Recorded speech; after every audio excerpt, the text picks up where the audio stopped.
In the last part of the lecture, we looked at policy gradient methods. These methods estimate the gradient of the expected return within reinforcement learning. This idea of estimating gradients with respect to expectations can actually be used in other settings as well, so that do not use macro decision processes. So gradient estimation in general is a field of trying to estimate a gradient over an expectation. It can be like this. So we have a probability distribution. In the case of reinforcement learning, this is the MDP distribution, so the probability over trajectory tau. And then we have some function f that we want to minimize in expectation. But crucially, we actually do this a lot in, for example, supervised learning, where we have an expectation we want to minimize. But then the gradient is inside, but here the gradient is outside, because the parameters are inside this distribution over here. So we want to find out derivatives of expectations, where the parameters are inside of the probability distribution that we sample from. So that's the probability distribution over here. We can formalize this idea in a stochastic computation graph. So say that we have some parameters theta, and these go into some kind of operation. And those, there can be a neural network, for example. That's probably what we'll be using in this course. This then creates a probability distribution, theta, and we're going to sample from this distribution. This creates a concrete sample, Z, which we call a stochastic node. So this Z is a sample from a distribution. So it's in a sense a random variable, which is why we call this node in our stochastic computation graph a stochastic node, because it can be random. It can be different every time we run this computation graph. This set is then used in some operation to compute finally the value of f, the output value. This happens both for continuous distributions, in which case the expectation is going to be an integral over options, or for discrete distributions, when it's a sum. It turns out that most of these methods are kind of similar, whether they're for continuous or for discrete, but there are some nuances, where one method cannot be used for the other setting. So let's look again at the score function that we saw in the previous part. We can actually easily apply the score function for any kind of expectation over gradients. Gradient over expectation, sorry. So if we have a gradient of an expectation, we can multiply by 1, change up the order, and then get this nice log probability. And we do this using this nice score function trick that we saw in the previous part. If you want a more in-depth explanation for why this works, I refer you back to the previous part and look a bit more closer as to why this is allowed. And it's exactly the same derivation, so it's just how we would derive the simple reinforced algorithm.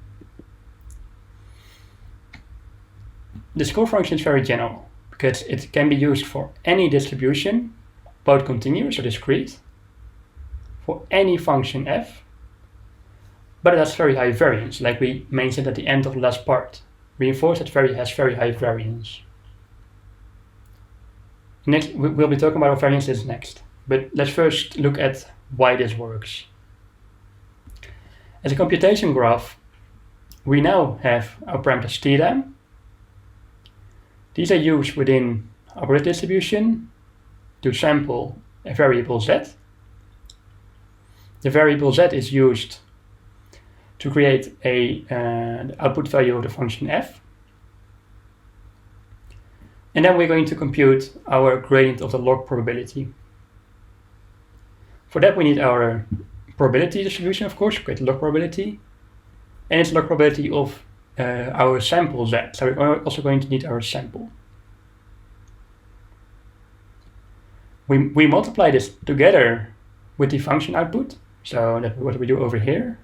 Multiply it together. Then we get this surrogate loss, as we call it.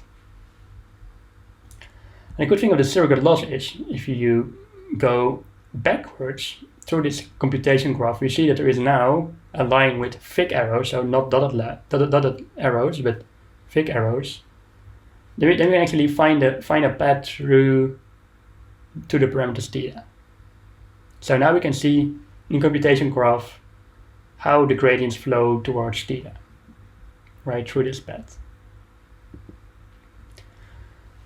Now, as I mentioned, the score function has high variance. What this means is that the grade estimate, GSF, which is basically we sample the Z from a distribution, and we're going to look, okay, what's the function output and what's then the grade probability. Then the variance is this nice equation. It's actually just the variance of any estimator in general, if you know any statistics. So it's the expected value of the difference between, sampling one of these values minus the average value of this gradient estimation. In other words, it's basically saying it's a difference between if you just sample something, then the difference between that and the average value that you get. So if you think about a normal distribution, then the standard deviation is also like the variance of that. So a normal distribution with low variance, it's always going to sample values that are nearly the same, while a normal distribution with high variance or standard deviation is going to be all around, but in general is going to be on average, for example, 0. It's the same here. So something with high variance is very hard to train, because we need way more samples to get a good estimate of what the average is. So that's what we're interested in, the actual average of the gradient estimation, because the gradient estimation is unbiased. We know that it is the correct value. So ideally, we want low variance, because high variance means that we need more samples to get good estimates. And in practice, if you use gradient descent algorithms with estimators that have high variance, you're going to run into problems. It can be unstable, it can go anywhere, it can diverge, all these kind of problems. And we usually need very low learning rates to make sure it doesn't diverge. And that means very slow training and even more samples needed. So we really want to have low variance. And how are we going to do this? Well, in the next lecture, we're going to look for, in reinforcement learning, some ways to do this actually. One important thing to mention is the sum over here. The sum basically means we sum over all dimensions of the parameter theta. So that means if we have a parameter with high dimensionality, like we usually would have in deep learning, because we deal with high dimensional continuous vectors, that means that our variance actually scales linearly with dimensionality of your vector. This means that variance is actually becoming even worse if you deal with problems with high dimensionality. So keep that in mind. Now, what if you have a case where the function f directly depends on the parameters theta through both z and through theta? So previously we only had that theta creates this probability distribution and then samples z, but now theta also influences directly the value of f. So in the case of like reinforced learning, it was basically like saying the parameters actually do influence the environment. One problem of this setting is that the grade estimation that we would get if we would naively apply the score function is actually wrong. This is because if we do it wrong, if we implement this wrongly in practice, the function f is now going to influence the gradient through two paths, namely this one and this one. If we implement the surrogate loss naively, this means that we would say, well, we want the gradient to about f and a log probability, so we have this function of f times log probability plus the gradient to f. That makes sense, because we want to get the gradient both through this path to the parameters of theta, and then to here, and through the function f to see how f influences it. So we just add it. But that's not enough, because what is going to happen is that we're also going to, using the product rule of differentiation, have this term. So basically saying, okay, we want to reinforce the log probability for high output values f, and we want to, this weird term, have high gradients through f if the log probability is high. So that's actually wrong. We don't want this term. This term comes through here, through this line. And we don't want that line. We don't actually care about that line. And in fact, it makes our estimates wrong. So this creates biased estimates of the gradient. So we want to make sure that this thing is not included. So how do we do this? It's actually really easy. We use this but symbol, this thing. It basically means detects in PyTorch, or no grad, or detects a grad in TensorFlow, I think. So basically what this does is, in this path we're going to say we don't care about the gradient. And we do this by using this detects grad symbol, to make sure that we now have a dotted line here so that no gradients flow through here. So now the only paths through theta are through here. That's the first term, that's this term, and then through f itself, so that's this term. So now we make sure that we only have the correct paths to the parameters. So we just saw how to use the score function to estimate gradients over any kind of expectation. But what happens if you have multiple sampling steps, like taking multiple actions in a sequence, or if you receive multiple rewards? As we saw, when we look at reinforce, we actually get a slightly different derivative or gradient estimation when using the score function. Namely, we sum over every time step and then only look at the rewards that an action directly influences. So that is not quite what we see in the previous one. We only looked at one single sampling step, one single action, and one single reward, namely f. So what if we have multiple? Can we also generalize this? In the stochastic computation graphs paper from 2015, we find a general result for this. It's this equation at the bottom here. It's a surrogate loss that when we maximize this, we actually find an estimate of the gradient that is going to maximize it when we have multiple action nodes, z. So if we have the capital Z, that's the set of all action nodes, essentially the ones that we sample from. And then we look at, over here, the sum basically means that we sum over all rewards that follow taking the action Z. So all rewards that Z directly influence in the graph. So are there methods that have lower variance than the score function? Yes, and in fact, we've already seen this method. It's the reparameterization trick that we saw in lecture 6 when we discuss variational autoencoders. Indeed, variational autoencoders themselves also use gradient estimation. The reparameterization trick used in the VAE lecture is Gaussian reparameterization, where we are trying to find gradients of the parameters of a Gaussian distribution.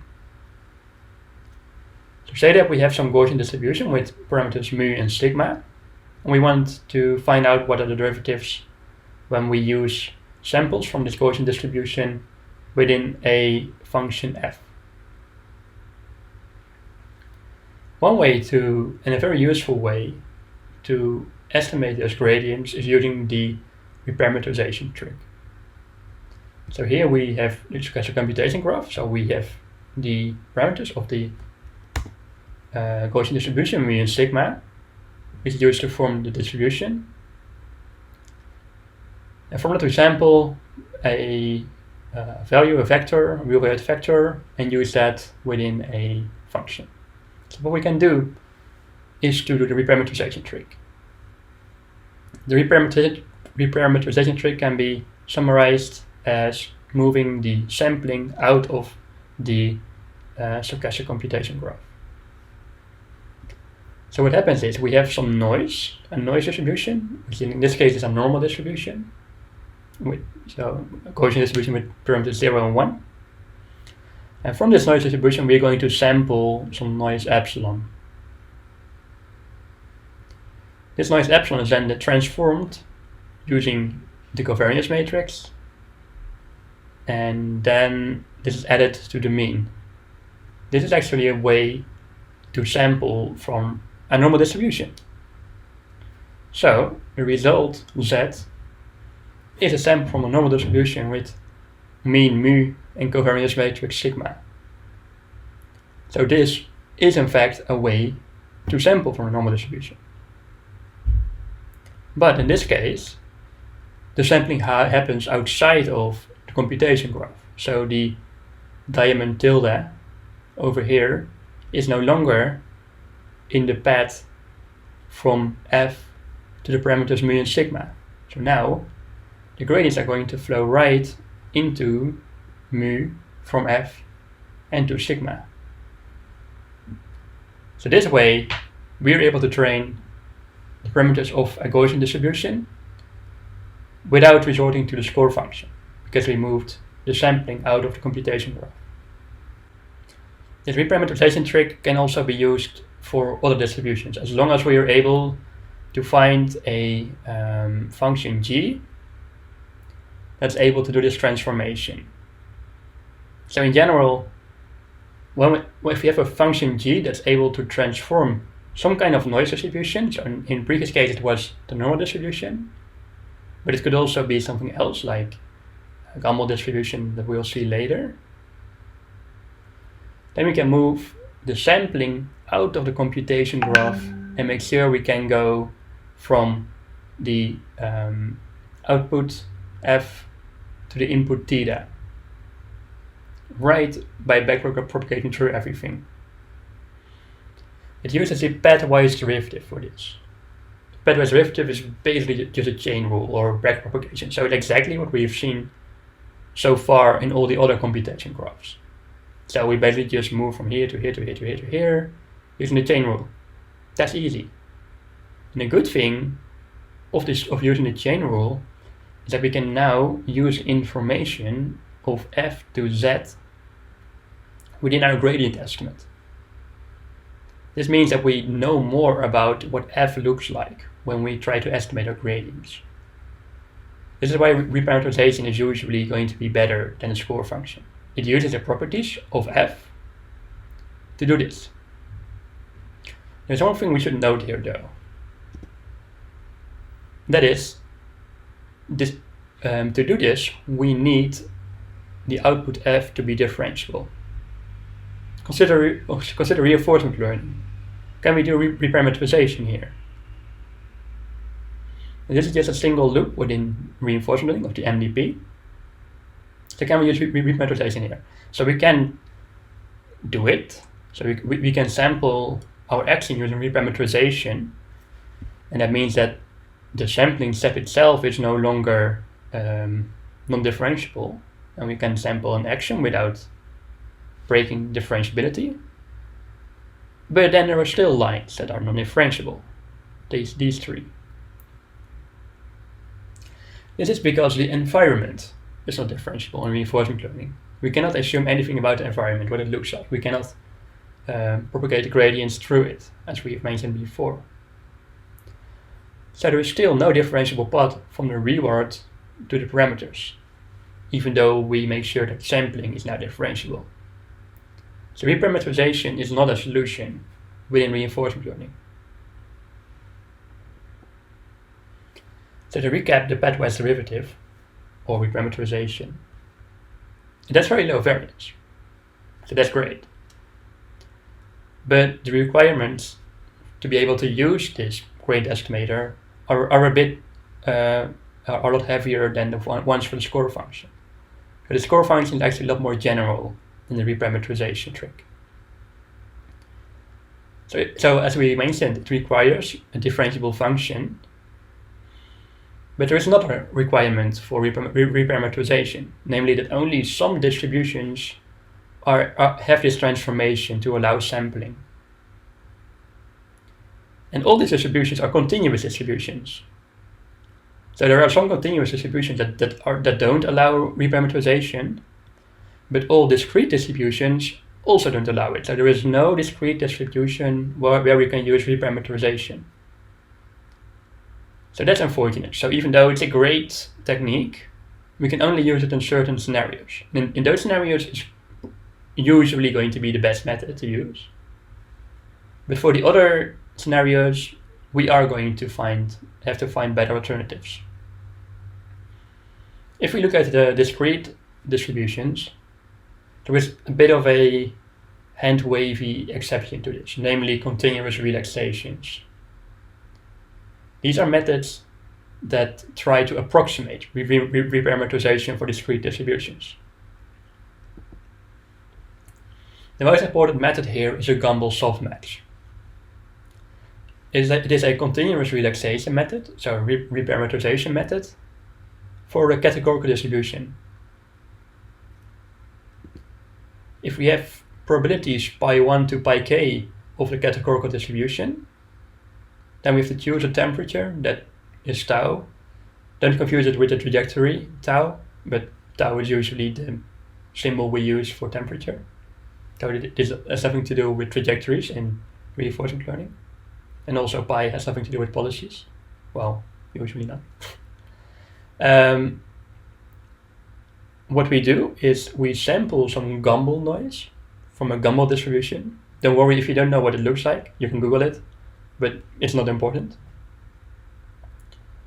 It's just a distribution like a normal distribution, but you can look at how it looks like on Google.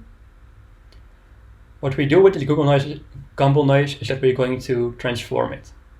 We're going to add it to the log probabilities of the classes, divide this, so this GUMBEL noise plus the log probabilities, by the temperature, and then we're going to apply a softmax over it. This actually gives a continuous vector of the same dimensionality as there are classes, so it's a k-dimensional vector. And in terms of computation graph, we see, we have this transformation function g tau, with the temperature tau. We sample GUMBEL noise and use a GUMBEL noise within this function together with the class probabilities to create an output z. So we have a nice line through here. Do note again that this requires z to be continuous. So this z is now a continuous vector, no longer a discrete distribution, no longer a discrete sample. So this can only be used if f is a function on continuous inputs. So that means that we usually have to transform what f looks like. So this is not always that applicable in practice. So what does GUMBEL SOFTMAX look like? What do samples from GUMBEL SOFTMAX look like in particular? It depends a lot on the temperature we take.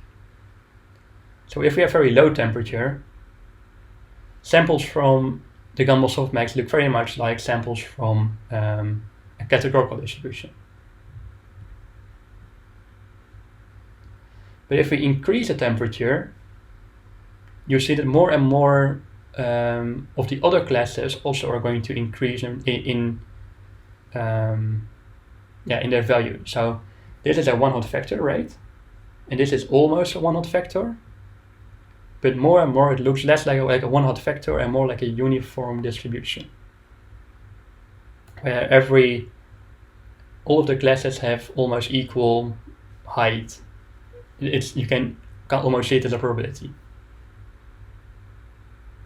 This means also that in an expectation, the GUMBEL SOFTMAX has a different expectation than the categorical distribution.